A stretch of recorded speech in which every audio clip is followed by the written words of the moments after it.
Hey friends, welcome to Real Moments with Mary. Today I want to share a little story with you and how God used it.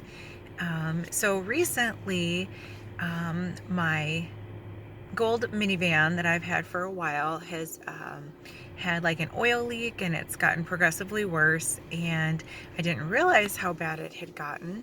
And I had checked, I was going on a trip, so I checked the dipstick like I always do, and looked like it was in the safe zone.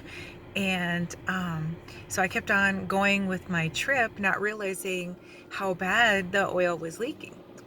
So by the time um, I had gotten home, and the next time I thought about it was probably a couple weeks later, and my car on the way to work decided to just die.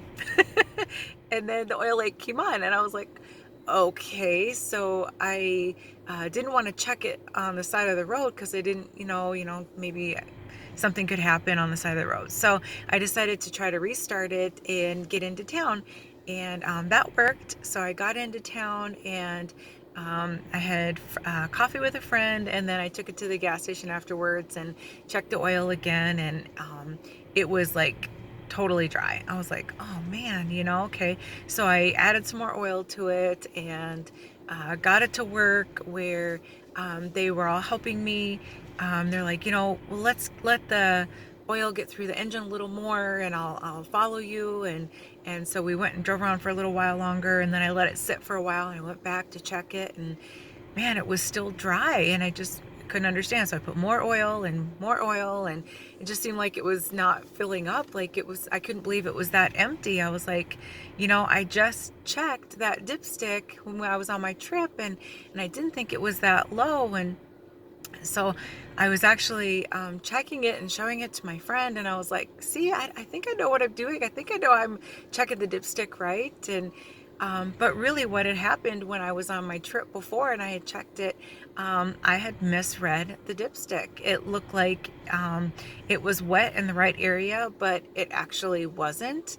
Um, so yeah, I'm just sitting here thinking, wow, I can't believe that I misread that, because I'm like, I know how to do this. I know how to check my oil. I've been doing this for years. I know how to do that. So I was kind of upset with myself that I hadn't checked it properly, and also that the leak had gotten worse. So it just had gotten to a point where it was just too much for the vehicle, and it died. So that forced me then to have to think, man, I have a backup vehicle, but that one's not the best either. So I really should be praying about getting a new car. And so, we talked about it. We had some money saved, and we thought, let's just start looking, and we'll see what God shows us. And so we had found one that was towards the cities, and we went and we took a look at it, and it just wasn't what we thought it was going to be. So I was like, well, that stinks, that didn't work out.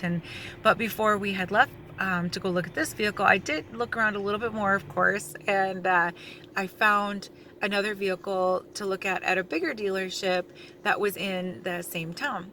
So we went over there and we took a look at it, and they had a few that were like in the same type of vehicle, but just some different features. And so I test drove a couple of them.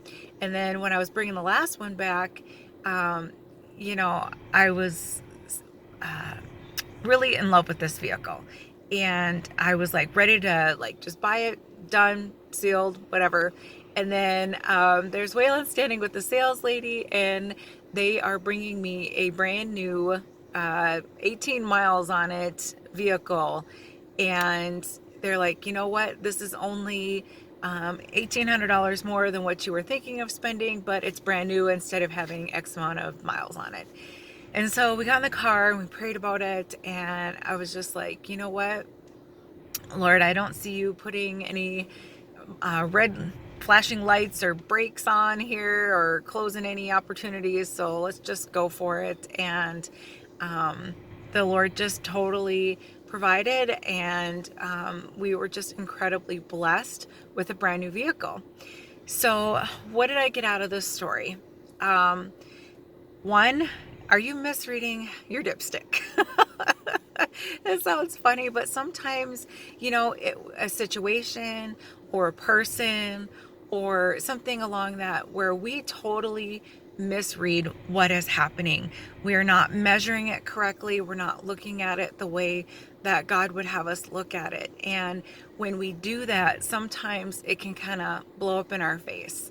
And so, what I want to encourage you is, even if we get it wrong, even if we mess up and we don't measure right, let's humble ourselves and get with the Lord and ask Him, what is the next step? What do we do now? And He will show you, just like He showed us, and even when we thought we were, going to the right vehicle the first time, God protected us from making another mistake and showed us the right way to go. And so, even in our everyday lives, you guys, when we make mistakes with people or situations or jobs or whatever it can be, big or small, whenever we mess up, or get the situation wrong, or read a person wrong, and we make a mistake and it blows up in our face, we don't have to worry about that being the end of it. God wants to redeem that, just like He blessed us with a new vehicle. He wants to bless you with redeeming that situation, whatever that looks like. But we just remember to have to go to Him and to get with Him, so that way we can get it right the next time. And no matter how many times we fail, you guys, or how many times we get it wrong or misread our dipstick, God is always there to help us, to brush us off and get us back on the right track. So if you are feeling today like a failure, like you've messed up too bad, it's never too late to go back to God and be like, God, I need you